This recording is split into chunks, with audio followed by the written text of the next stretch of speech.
Bonjour à tous, c'est Laura. Je vous souhaite la bienvenue sur ma chaîne YouTube. Ici, on parle d'entrepreneuriat au féminin, de marketing relationnel, de développement personnel et aussi de bien-être. Alors, abonnez-vous, laissez un j'aime et activez la cloche de notification. On commence tout de suite.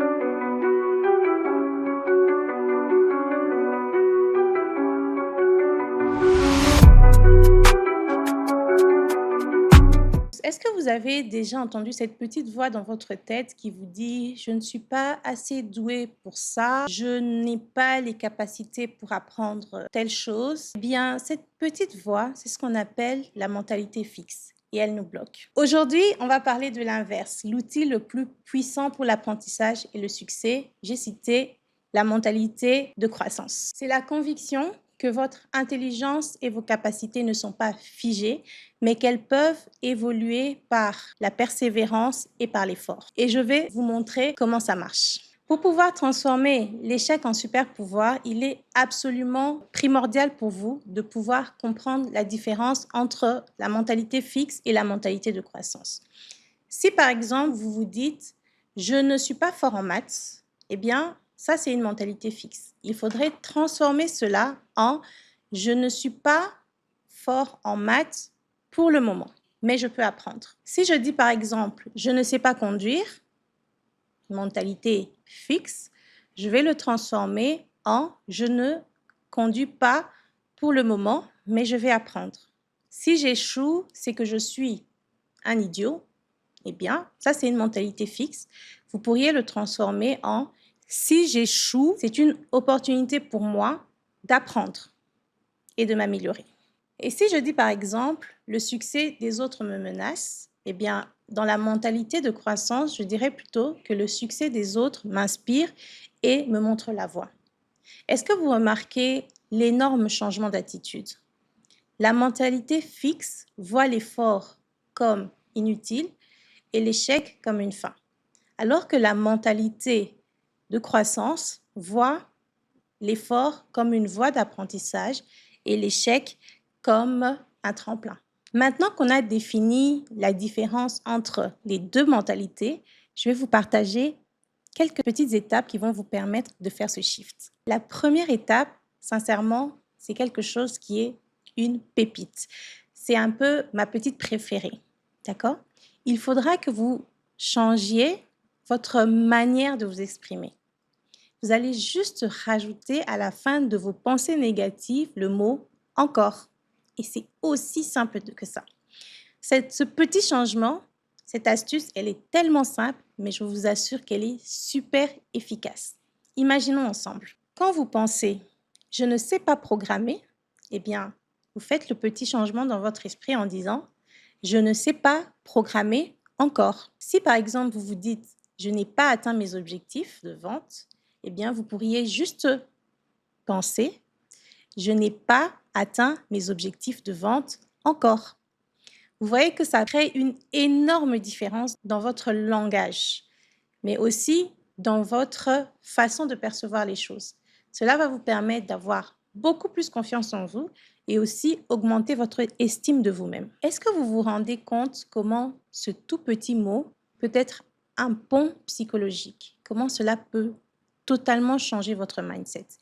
Il transforme une déclaration finale en une possibilité d'apprentissage. Il va vous rappeler que votre état actuel n'est absolument pas permanent, mais qu'il y a un chemin de possibilités d'apprentissage qui s'ouvre à vous. Dans la mentalité de croissance, l'échec n'existe pas.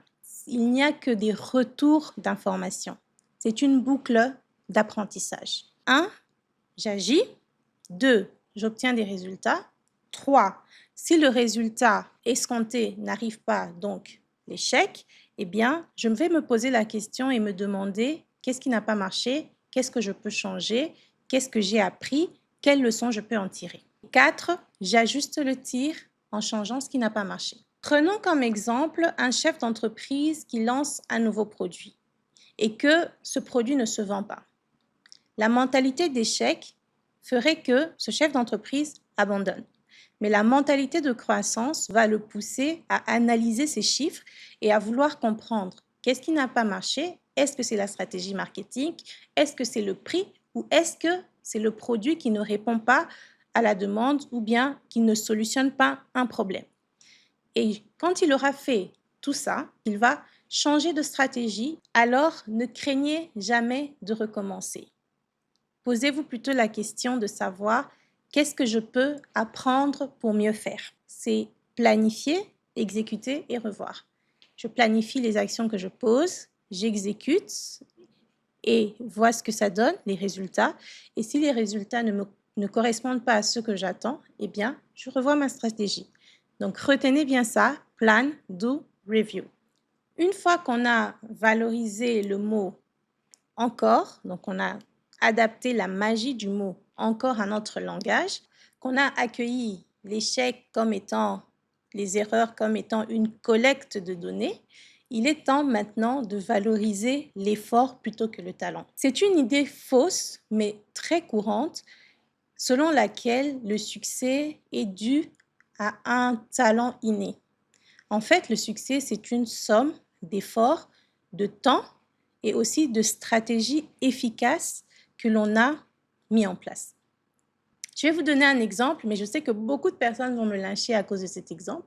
Si on prend Cristiano Ronaldo et Messi, deux grands joueurs très talentueux. Cristiano Ronaldo n'a pas un talent inné pour le foot. Ça, c'est pas un mensonge, mais c'est une réalité. Tout le monde sait que Cristiano n'a pas un talent inné. Mais l'avantage de Cristiano Ronaldo, c'est que c'est un énorme bosseur. Il travaille sans relâche à l'entraînement, en salle de sport.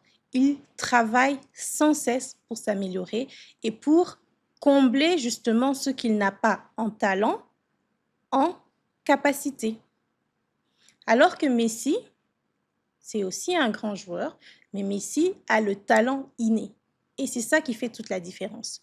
Parce que l'effort surplombera toujours le talent. Lorsque vous vous félicitez, félicitez plutôt le processus plutôt que le résultat. Si par exemple, vous deviez vous dire « je suis intelligent, donc j'ai réussi mon examen », dites-vous plutôt ceci.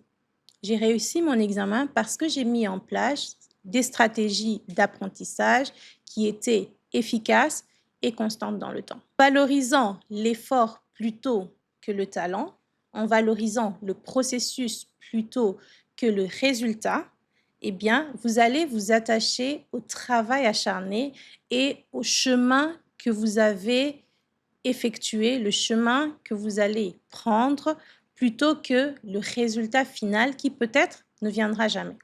Au lieu de valoriser donc la destination, valorisez plutôt le processus.